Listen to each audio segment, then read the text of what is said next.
Bueno, ¿cómo están todos? Vamos a arrancar la clase de investigación en los servicios de salud y vamos a seguir con el tema que empezamos la clase pasada de adolescencia.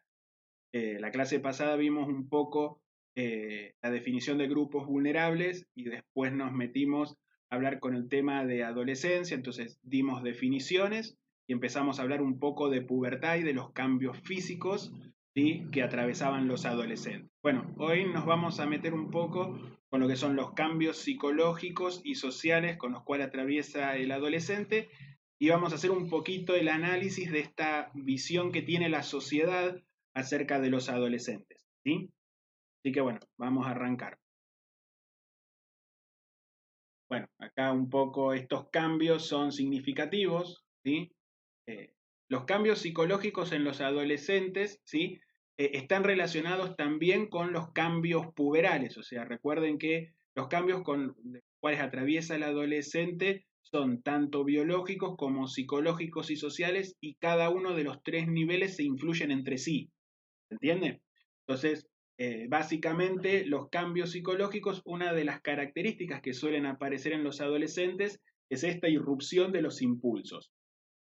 ¿Sí? Están mucho más irritables, empiezan a discutir más con sus padres, pero fundamentalmente los instintos, tanto agresivos como sexuales, empiezan a aflorar, cosa que cuando estos adolescentes eran más niños, estaban, lo que se dice, más reprimidos, o sea, no aparecían.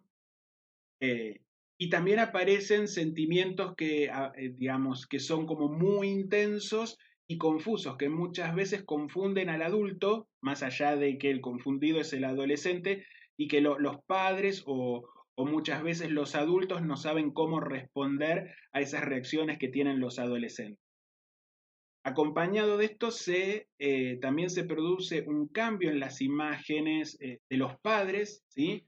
O sea, ya los padres no son las figuras importantes que eran en la niñez, sino que ya el adolescente empieza a cuestionarlos, empieza a compararlos con otros padres, y eso se llama una desidealización, o sea, se lo sacan de esa figura de Superman y de Mujer Maravilla para ser a veces alguien que lo único que hace muchas veces es plantearle trabas u obstáculos para las cosas que quiere hacer el adolescente.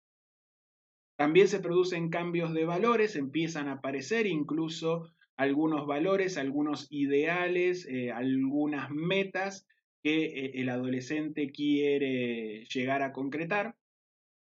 Y fundamentalmente en la parte psicológica, uno de los grandes logros o el gran logro del adolescente es esta consolidación de lo que se llama identidad, ¿sí? Bueno, por ejemplo, muchas veces con el tema de los impulsos, los adolescentes suelen pensar en cosas bastante fijas, ¿sí? Por ejemplo, el tema sexual o muchas veces el tema agresivo, ¿sí? A cuestiones de lo que tienen que ver los primeros sentimientos de enamoramiento adolescente, que son a veces complicados. Por ejemplo, está relacionado muchas veces con estos grandes dolores de esos primeros amores. Eh, También, bueno, un poco esto, ¿no? De los espacios, de la privacidad, de los cambios de humor que tienen los adolescentes y también con relación a estos primeros vínculos con el otro en materia de sexualidad que hoy por hoy, digamos, es muy común. Esta cuestión es en esta consolidación de la identidad y de las orientaciones sexuales que los adolescentes vayan probando diferentes, digamos, relaciones. Por eso hoy por hoy no nos llama la atención, no como especialista en adolescentes, en esta confusión, esta cuestión de que me gusten tanto chicos como chicas, ¿sí? Es algo que es un fenómeno muy común en estos días, ¿sí?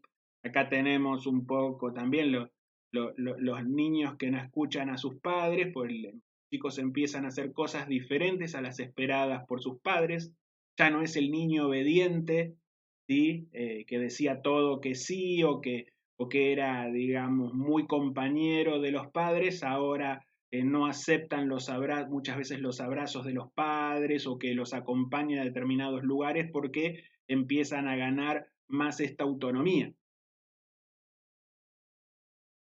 ¿Y qué es la identidad? Básicamente la identidad podemos definirla como una representación, pero es una representación, es una de las representaciones más fuertes que tenemos nosotros porque es una representación de lo que somos nosotros, ¿sí? O sea, es una imagen, pero esa imagen está, digamos, es tan fuerte, es una convicción, ¿sí? De lo que somos nosotros, de lo que nos gustan, lo que es una imagen de nuestro cuerpo, ¿sí? Que muchas veces no está relacionado con lo que es la imagen real de nuestro cuerpo, pero dentro de la identidad también nosotros tenemos lo que se llama una imagen corporal, ¿sí? Una determinada percepción de nuestro cuerpo, ¿sí?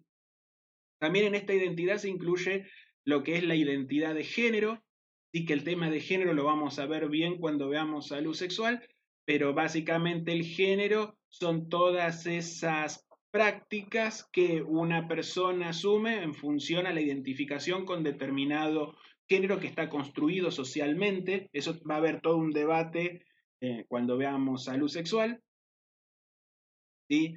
Y los adolescentes tratan de ir como conformando esta identidad atravesando diferentes etapas en términos generales, ¿sí? Y muchas veces estos cambios, ¿sí? Estas pruebas que va haciendo el adolescente son incomprendidas por los padres,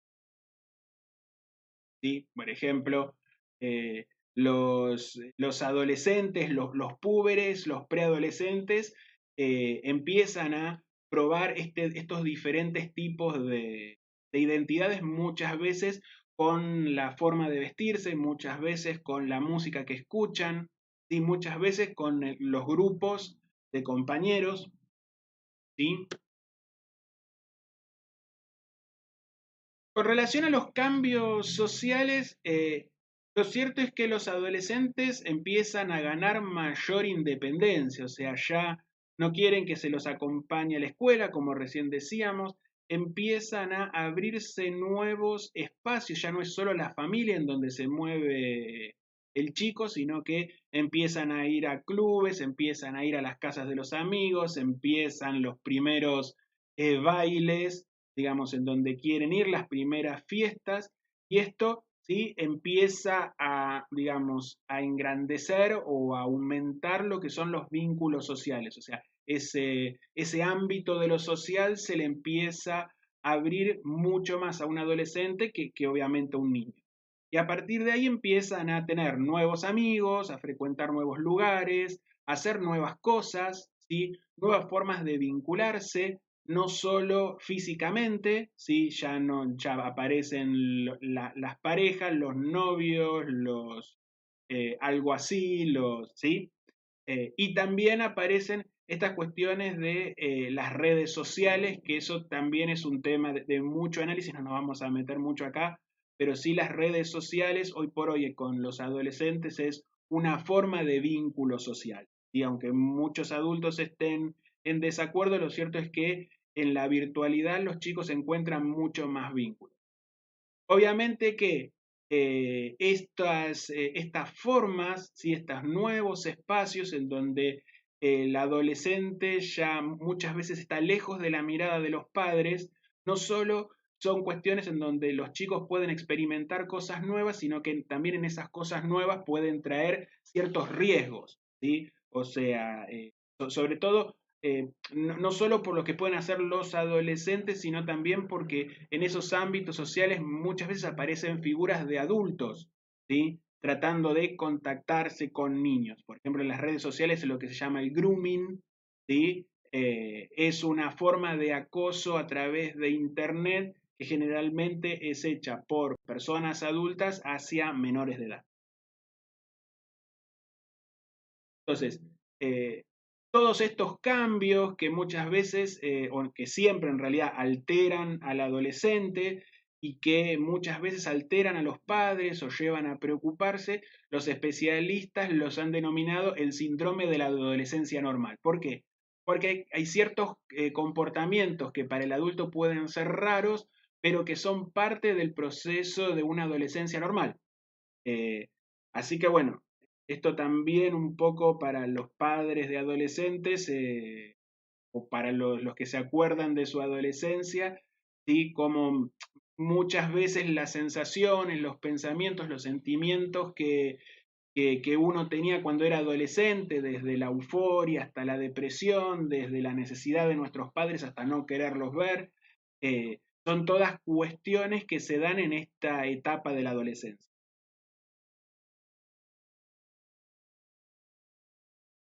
Un poco lo que yo quería meterme ahora en la clase es qué espera la sociedad de los adolescentes. O sea, esta mirada que, digamos, uno tiene una postura bastante crítica porque la relación entre la sociedad y el adolescente es injustamente ambivalente.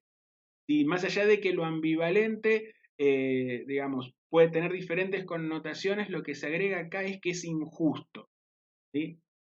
Y para eso uno tiene que plantearse un poco hacia atrás cómo eran vistos los adolescentes. Por ejemplo, hace 40, 50 años, si bien la adolescencia es un término bastante nuevo, pero básicamente los jóvenes se decían que estaban en un periodo de moratoria social. ¿Qué quiere decir esto?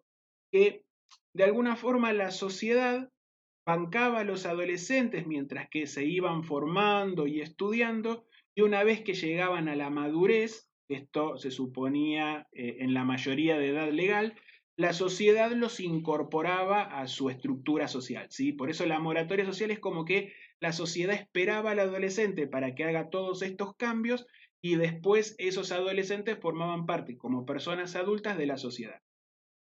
Pero eso es una falacia, o sea, eso no existe. O sea, hoy por hoy en las sociedades que nosotros tenemos, lo cierto es que esos lugares la sociedad no se los ofrece a los adolescentes, o sea, hay una escasez de espacios sociales, como hay escasez de lo que es trabajo y de primer empleo, hay una crisis, digamos, también en lo que es la educación. De hecho, las instituciones en relación con los adolescentes se dicen que son anacrónicas. ¿Qué quiere decir anacrónicas? Que son instituciones que se quedaron rígidas en determinado momento y que ya no responden a las necesidades de los adolescentes, por ejemplo, la escuela. ¿Sí? Y entonces uno podría decir, bueno, ¿es un adolescente que está desadaptado o quien está desadaptado son las instituciones en las cuales el adolescente transita? Digo, ¿estamos de acuerdo en que la educación actual para el adolescente es algo útil y es algo que le sirve o es una forma de decir nomás? ¿Sí? O estamos de acuerdo en que, digamos, el acceso al mundo laboral del joven, digamos, es fácil y es una cuestión del adolescente que no se adapta, o realmente el mercado laboral es algo que cada vez está más restringido, ¿sí? Y cada vez es más expulsivo de las personas. Y sin lugar a dudas, estas ambivalencias que yo recién les planteaba tienen que ver con lo que yo llamo idealización idiotizada de la clase media. ¿Qué quiere decir esto? Que nosotros siempre, en las sociedades que nos movemos, hay ciertos pensamientos que son muy injustos con el adolescente y que ese pensamiento no se cambia. ¿Sí? Y generalmente ese tipo de pensamiento pertenece a cierta clase social. ¿Sí? Entonces, ahora vamos a ver algunos ejemplos para que ustedes tengan en claro a qué me estoy refiriendo. Por ejemplo, si uno busca alguna nota relacionada con los adolescentes, ¿no? Y solo para genios.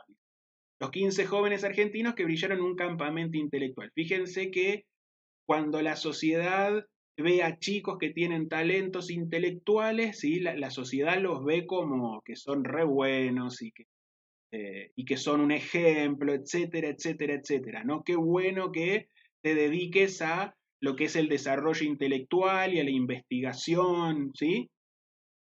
Pero cuando uno va a la realidad, perdón, este es otro, un equipo de adolescentes argentinos competirá para ver quién fabricó la caja, la caja fuerte más segura del mundo, ¿no? O sea, son pibes que estudiaron en un técnico y que hicieron un proyecto de investigación y bueno, y viajan, entonces son chicos que son hiper importantes, son ejemplos de la sociedad. Pero fíjense, por ejemplo, cómo la sociedad trata a los científicos. ¿Sí? Científicos de todo el país se movilizan contra el recorte de presupuesto de ciencia y técnica. ¿Sí? La ciencia lucha por sobrevivir. Los sueldos de casi todos los científicos están por debajo de la línea de la pobreza. Entonces, por un lado, los adolescentes que hacen inventos, que participan en, digamos, estas olimpiadas de matemáticas, todo muy lindo, pero cuando eso hay que llevarlo al terreno laboral, nos encontramos con esto. O por ejemplo, esta expresión, ¿no? El empleo juvenil, dice, y el estudio en la Argentina, los nini, ¿sí? Y los ni, o sea, esta visión de que los pibes, de que hay muchos pibes que no hacen nada de nada. O sea, ni estudian, ni trabajan, ¿sí?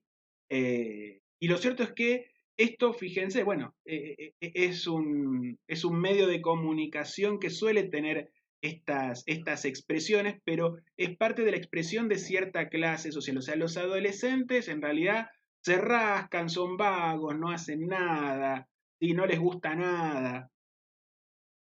Entonces, eso lleva a que en ese discurso de esa clase media incluso se hagan políticas, ¿no? Respuestas para los ninis que hacen los pibes que se rascan todo el día. Bueno, vamos a hacer un servicio cívico voluntario que en realidad es un servicio militar, ¿sí? Voluntario. ¿Qué hacemos los pibes? Y así los pibes hacen algo. Sin embargo, cuando uno empieza a ver otros estudios sobre esta construcción de los ninis, empieza a aparecer este tipo de estudios, ¿no?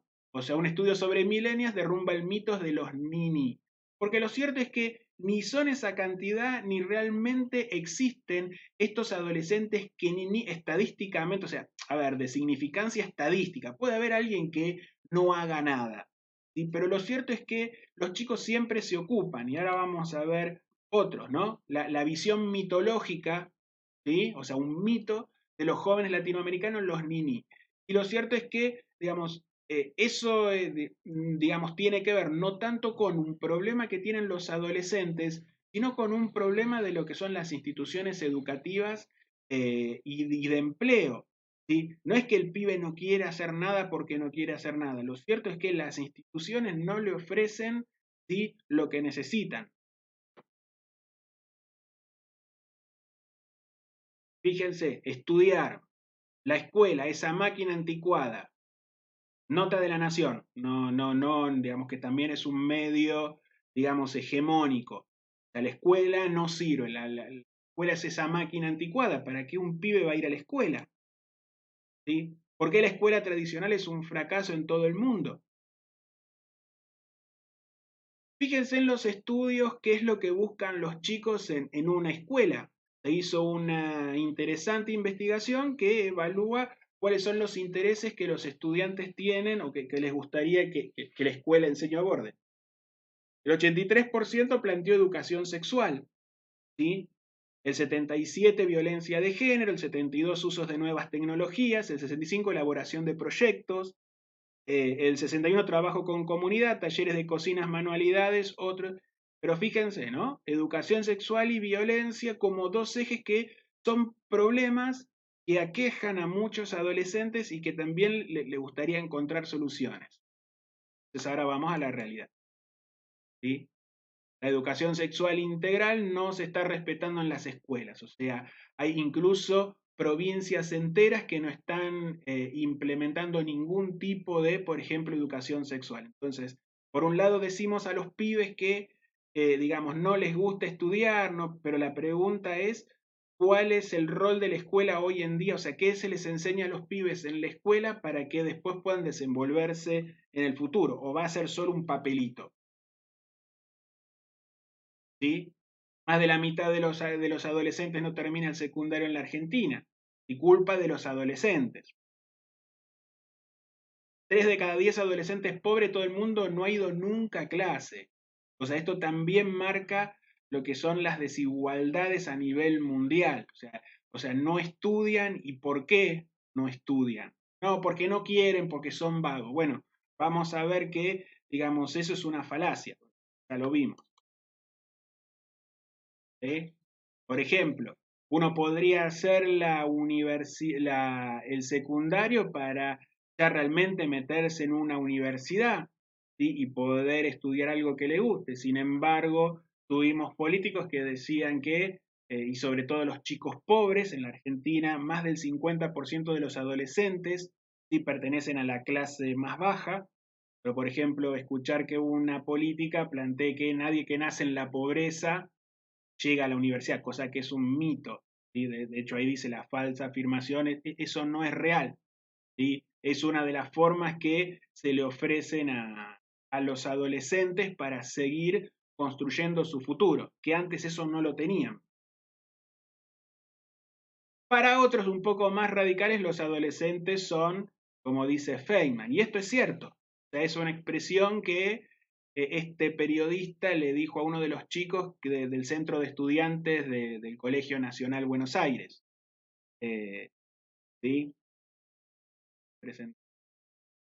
Entonces, fíjense, por un lado, esa visión media ambivalente, o sea, nos gustan los adolescentes que son ejemplo para la sociedad, pero cuando vemos qué oportunidades les brinda esta sociedad, vemos que estamos bastante lejos de ofrecerles las cosas que necesitan.